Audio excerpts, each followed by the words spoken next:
Hey, ladies and gentlemen, you're listening to Financial Survival, sponsored by Discount Gold and Silver Trading. And I'm going to see if any of you were really listening, because you can send us the name of that group of the songs that we were humming. 800-375-4188. You're listening to Financial Survival. Today is the 14th of October. It is Wednesday. It is the year 2009, and it feels like winter is here. But I'll tell you what, fall is just beautiful. The trees are changing. The colors are very vibrant this year. And it's just a beautiful day, although chilly, here in central Pennsylvania. Happy Valley. 800-375-4188 for all your gold and silver coin needs. And if you'd like to visit our website, it is discountgoldandsilvertrading.net. Discountgoldandsilvertrading.net.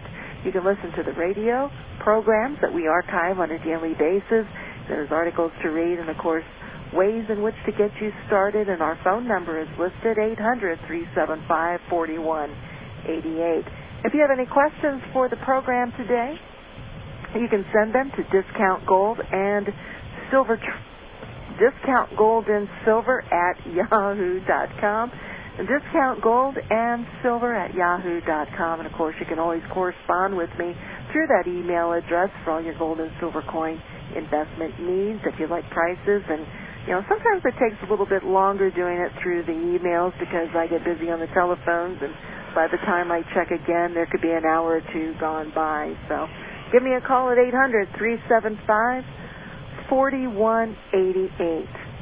And of all days, I would have thought gold would have managed an uptick today. But we're looking at gold right now at $1,063, down $2. Everything else was up today. Silver was up 7 pennies at $17.89. Your platinum up 4 at $13.65. And you have palladium up $1 at $3.33. So, although we did have a high of the day in gold at 1,068, but we're currently at 1,063.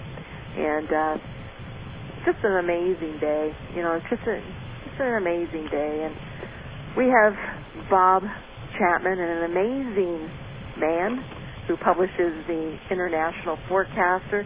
Good afternoon, Bob. Well, good afternoon, and it's nice to be here again. The name of the song is You've Got the Magic Touch. And smoke gets in your eyes. But well, that's right, and The Great Pretender. And I think it was all of the same group. Yes, they were. It was all the same group. And I saw them at a wedding. I went to a wedding in Santa Monica some years ago, and they had them there as entertainment. They were friends. My father, of the man's daughter who got married, who I knew quite well. My father and mother, I remember them playing their album, you know, and... well, their big years were 54 to 60, because during the late 50s, their songs were just off the charts. And neither either you or me can remember it. Oh, well, that's what happens when your mind gets overburdened with responsibilities. Yes. Taking care of everybody. Gold's off 140 in December, and silver's up 5 cents. So the market's improving. And if you want to know what went on today, the market was rigged again. They took the Dow up 145 points. You got to be kidding me. And they wanted it over 10,000. And so everybody would believe that everything's going to improve. And, you know, the public is really getting fed up with this, because even they understand now. And, of course, in order to complete that, they had to have gold off a couple of bucks. And tomorrow morning it'll be back up again. Yep. And, you know, that's just the way it works. But it's dreadful what they're doing. I mean, this is no longer a free economy. It's a corporatist fascist economy. And what they're doing is wrong.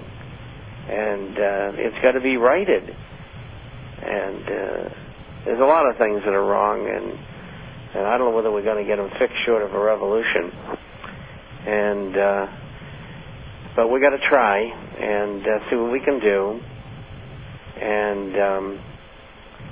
and see what happens. And you know what to do. Get rid of the people in Congress and get H.R. 1207 and SB 604 passed. And once we do that, we can concentrate on getting rid of the Fed, which is the most important tool that they have. And this is like the Bank of England. Those two are at the very nexus of the importance for their operations. I mean, this is a banker-oriented, control of the world. I mean, they might be other things, but they're bankers. And this is what the key is for them. You know, creating money out of nothing and lending it and getting paid for it by the debt slaves. And then with the IRS, same thing. Tax slaves. And that's how they enslave people, with those two things. I think, you know, people in other countries have caught on. One of the biggest forms of borrowing outside of corporations is mortgages. And, you know, most Americans don't know it, but in Europe, you know, usually people take 50% mortgages. They buy a dwelling for $200,000, they put $100,000 down. In Latin America, with the exception of maybe 0.5% or 1% of all dwellings that are financed, the rest of it you pay cash. Cash. That's why they don't get hit as hard, you know, when you have recessions and depressions. And so that's where that's all going. So anyway, we had a good day. Stocks are off a little bit, no big deal. And give us the USDX. It looks like it got whacked again today. Yeah, it did. I mean... See, when they broke 76, it was another seminal moment. Now it'll go to 74, and they'll try to hold it there and fiddle around with it, but I don't think they're going to be able to hold it. If it doesn't hit 71.18 by the end of the month, it certainly will by the end of the year, and that's been my prediction since the beginning of the year. And another thing is there's more and more talk about another stimulus package, which I predicted in January. I said it would be $2 trillion, and now in Congress they're talking about $200 billion. I mean, that isn't even enough to get a car washed. I mean, they need $2 trillion if they're going to continue this game for another year. In other words, take it out into through 2010 and through perhaps half or three-quarters of 2011. And of course, in the meantime, inflation is going to go crazy, and it's not going to accomplish anything, because we're still going to have unemployment, because it's the only way the corporations can fatten their bottom lines is by firing people that make up about 70 to 75% of corporate expenses. And the reason they're doing that is they don't see people buying things the way they did before. You know, they talk about a consumer economy. Why don't they talk about a producer economy? I mean, people are cutting back on the amount of credit that they're using. They're saving money. They're paying down their debt. And all that's good. But it can't make the economy work. I mean, we're down to 69.3% of GDP by consumer buying. It was 72%. Where's it going? 64.5%. When did I predict this? 2.5 years ago. And that's where it's going to go. May even go lower.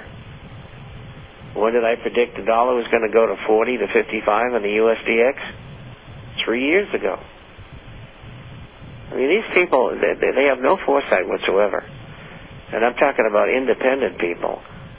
You know, I see people in the Internet and on these different programs, and they're pounding their chest about calling this and calling that. They're all Johnny-come-latelys. I mean, they just discovered it a few months ago, whatever it is. And we've been way ahead, which means that people who listen to these programs and people who get the International Forecaster knew ahead of everybody else what's going to happen. And we've been 100% accurate on that. So, you know what, Bob, you mentioned about a producer economy, but you know what's sad is the majority of Americans out there, they prefer a consumer economy. I mean, you know, people want to work, but they don't want to produce. I mean, they just don't want to. They'd rather just sit back and consume. So I got an article into Stadgy's issue, which we're starting to put together now. Wednesday went out today. It's about a pilot, and the airline that he's with had to cut back, and so they took 135 pilots or whatever it was, and